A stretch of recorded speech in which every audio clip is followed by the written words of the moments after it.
нашата Слободанка веќе ја пречека првата утринска гостинка. Добро утро, Слободанче, за тебе. Добро утро, Сузе. Добро утро и за Ивана Илиовска, специјалист по клиничка логопедија.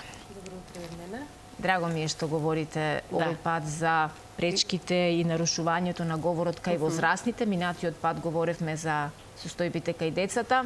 Така. Се надевам дека и многу возрастни кои што можеби имаат дилеми, трилеми и прашања и прашалници поврзани со оваа тема ќе добијат некои поконкретни информации, повелете.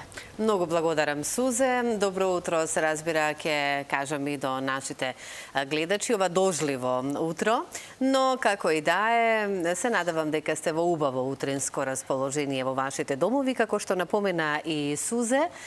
Да, ќе зборуваме и за возрастните, но секако добро утро, Ивана, и од мене, и добре ни дојде и секогаш добре дојде на утринската програма, затоа што зборуваме за нешто на кој што сите им е важно, како логопед, како што напоменавме кај дечињата, сите оние проблеми кои што ги имаат да ги совладаат, меѓутоа, таквите проблеми постојат и кај возрастните. Така е, да. Добро утро и од мене и ви благодарам уште еднаш на поканата. Навистина ми е чисто задоволство што сум повторно тука. Со тоа што денеска ќе зборуваме малце на поинаква тема во однос на говорот, значи ќе фатиме и тоа што е кога е нарушен говорот кај возрастните, како може да се помогне. Сега вака. Прашалници многу, како што напомена и Сузе, кај возрастните. Што е она со што возрастните се соочуваат со овој проблем? Меѓутоа, јас би сакала пред да одговориме на ова прашање, да кажеме оттаму ли дојде оваа идеја, имаат ли повеќе проблеми со кои што се соочуваат возрастните, да го отвориме токму и овој центар за нив. Па така, да, значи во текот на моите изминати години во кои што работам веќе над 10, јас бев повеќе насочена кон работата со дечињата и раната интервенција. Се уште сме, така? И се уште сме, да. Меѓутоа, во текот на годините доста често знаеа да ме побараат и возрастни, кои што имаат потешкоти со говорот, кои што го изгубиле говорот делумно или целосно. Меѓутоа, во тој момент нашиот центар не беше спремен да помогне на возрастни, затоа што беше опремен за да помага на дечиња. И самиот психолошки момент кога возрастен ќе дојде на место каде што е све опремено за дечиња, беше многу уназадувачки, значи деградирачки, фрустрирачки. И поради тоа решивме за да можеме да помогнеме и на таа категорија, да отвориме еден посебен центар каде што ќе биде наменет токму за возрастните, каде што ќе може да го рехабилитираат својот говор, глас и јазик. Ќе погледнеме како изгледа еве центарот за повозрастните. Еве во овој момент го гледаме со една преубава атмосфера, со убава декорација, со убави топли бои. Верувам во тебе и знам дека даваш се од себе токму за да сите се чувствуваат убаво кога поготово кога работиме вака со и повозрастни луѓе. Од која до која годишна возраст, тука би сакала и да напоменеме, постојат еве оваа категорија на луѓе кои што имаат проблеми во говорот и зошто кај возрастните се јавува таков проблем, од кои причини најмногу? Така. Значи, најчесто проблеми во говорот се јавуваат поради тоа што доаѓа до некои мозочни трауми, мозочни удари, кои што за жал се доста зачестени нели после короната, каде што се опфатени помлада популација, значи не само возрастни над 40 и 50 години, него и млади лица од 20 и 30 години, кои што се буквално во својот нели професионален нек и личен развој. Така да во моментов не можам да кажам точна бројка кој нај е засегнат, меѓутоа за жал има неубаво се објаснивме, значи оваа категорија на луѓе. Најчесто губењето на говорот доаѓа поради тоа што имаме нели мозочни удари, некои повреди на мозокот при сообраќајни несреќи, при падови и слично, како и невролошки заболувања како што се мултипла склероза, деменција и слично. Така. Сега овој центар од кога еве ќе кажеме започна со својата работа и во моментов со како вид на пациенти работиме. Така. За да им помогнеме, се разбира. Така. Значи почнавме скоро со работа, пред 3 недели го отворивме центарот. Најчесто значи затоа сме тука. Така, да. Најчесто работиме со лица кои што го изгубиле својот говор поради мозочен удар. Значи имаме губиток на говорот делумно, меѓутоа знае да биде зафатено и читањето, пишувањето и сметањето. Значи ние сме тука да работиме и на тој аспект. Значи на еден целокупен начин да пробаме да го вратиме квалитетот на животот на човекот кој што го имал пред да се случи таа состојба. Состојба, така. Да. Сега, на каков принцип, како логопеди вие, работиме со токму овие пациенти за да повторно им се врати говорот и до кој степен е возможно да се врати повторно назад и како тие кога ќе ја завршат оваа процедура со вас како логопед да им помогнете во таа насока, кои се резултатите, какви ќе бидат? Така. Значи вака, што може да очекуваме, да. Така, првенствено многу зависи од типот на повреда, типот на лезија кој што настанал, значи каде во мозокот се наоѓа таа повреда и поради тоа имаме многу различни типови на нарушување на говорот, односно ние ги велиме тоа дијагнозата е афазија, логопедската дијагноза. Значи имаме многу различни типови на афазии во кои што можеме да видиме губење на говорот на ниво на разбирање. Дори во оние најтешките, се извинувам? Најтешките е кога немаме ни разбирање на говорот, ни експресија на говорот. Меѓутоа имаме многу субтипови на афазии и за тоа е најважно за да имаме успешен третман да направиме добра проценка. Добра проценка на типот на афазија за да можеме да направиме еден индивидуален план за третманите како да се одвиваат и што се да опфатат. Многу е важно исто така и психолошката состојба на пациентот, колку е тој мотивиран, колку е свесен за неговата состојба, колку сака да работи на тоа. Исто така важни се и другите коморбитети, нели, кои што може да бидат опфатени. Семејството колку е тука како поддршка, затоа што најчесто во овие ситуации семејството е тоа што бара нели помош за својот близок. Така да има навистина многу фактори од кои што зависи самиот напредок.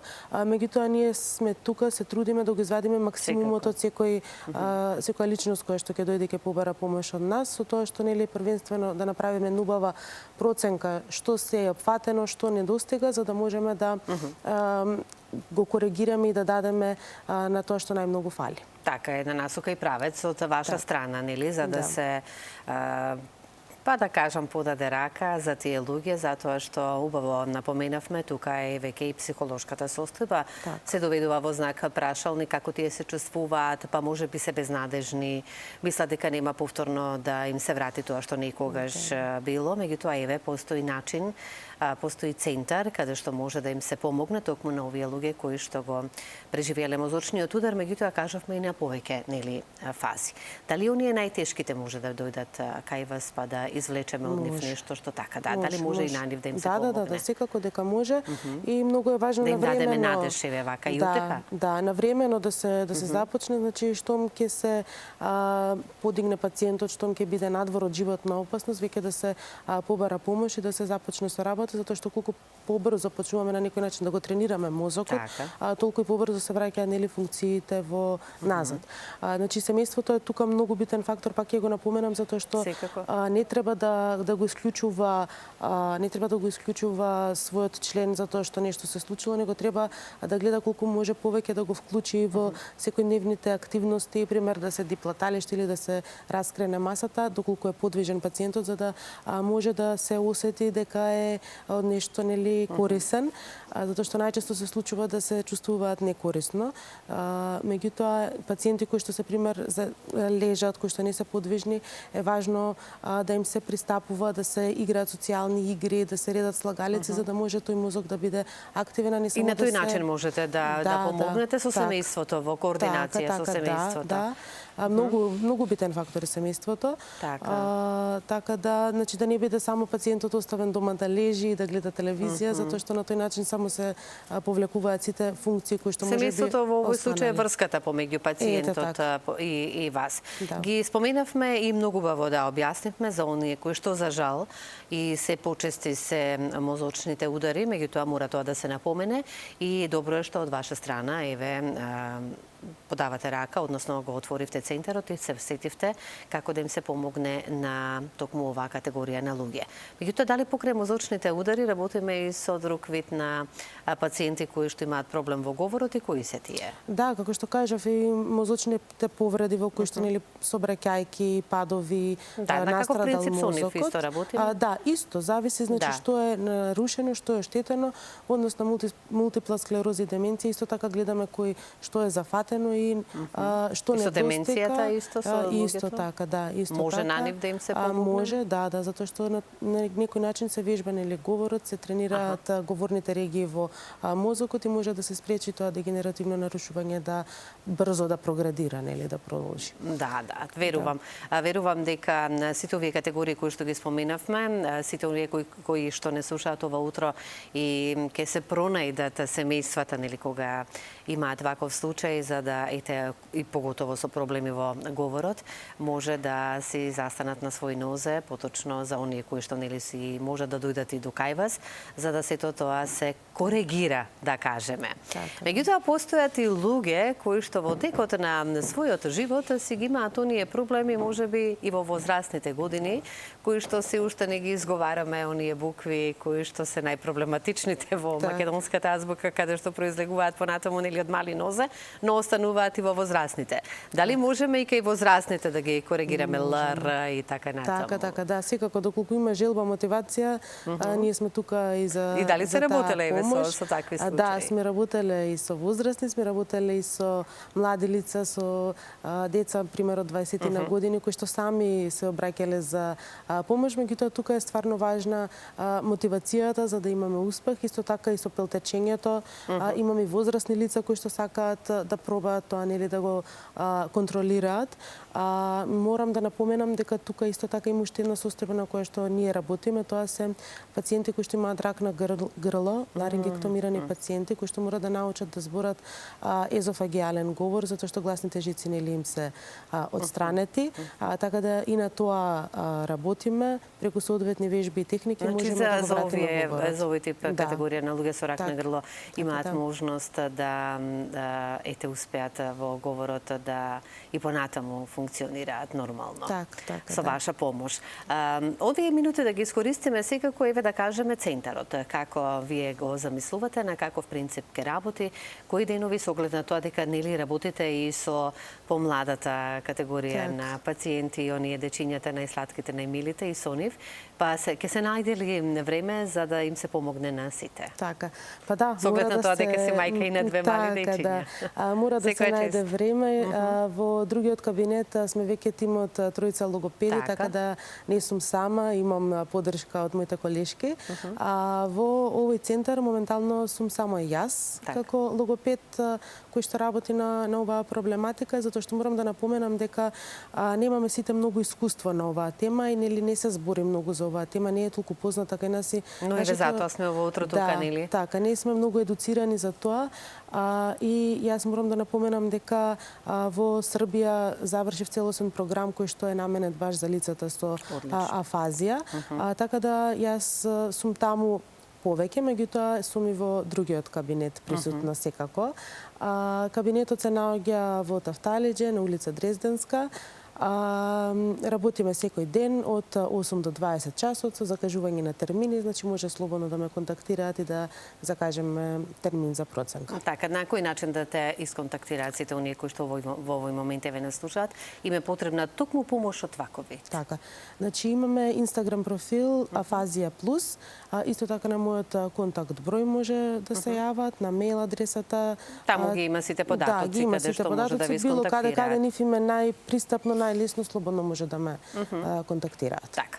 И за крај, јас не сакам да ги запоставам дечињата, работиме ли со нив, им помагаме со сите оние бариери со кои што се соочуваат, што се однесува еве за нивни одговори, со што најчесто, кои се проблематиките кај дечињата најчесто кои што се соочуваат со проблем во говорот? Значи, раната интервенција и работата со дечиња е дефинитивно мојата прва љубов.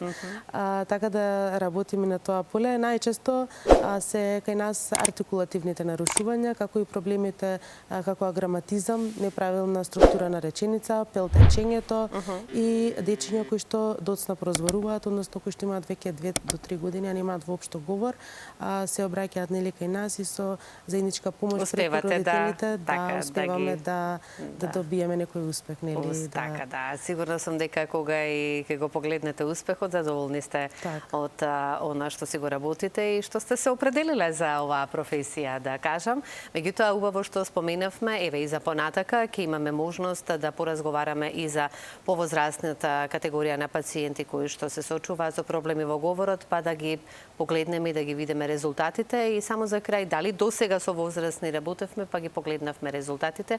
Во Србија, значи, тоа го кажавме дека сме таму и успехот го гледаме за колку временски период. Сигурно дека зависи нели од тоа со каков тип на пречки во говорот се работи, меѓутоа резултатите се очигледни после извесен период. Па би требало веќе после месец дена од интензивен логопедски третман да се видат некои резултати и некој помак нели од тоа каде што сме биле, па каде сме сега. Така да само да се работи и да имаме заедничка соработка со пациентите. Сепак за краток временски период може да се успее. Благодарам многу за гостувањето и се гледаме повторно на благодарам и на вас следна тема. Поканата се гледаме. Секако задоволство ни беше. Така, јас и благодарам на Ивана. Ова беа наистина убави совети, корисни информации за многу наши сограѓани и семејства каде што има потреба некаква интервенција логопедска да се стори.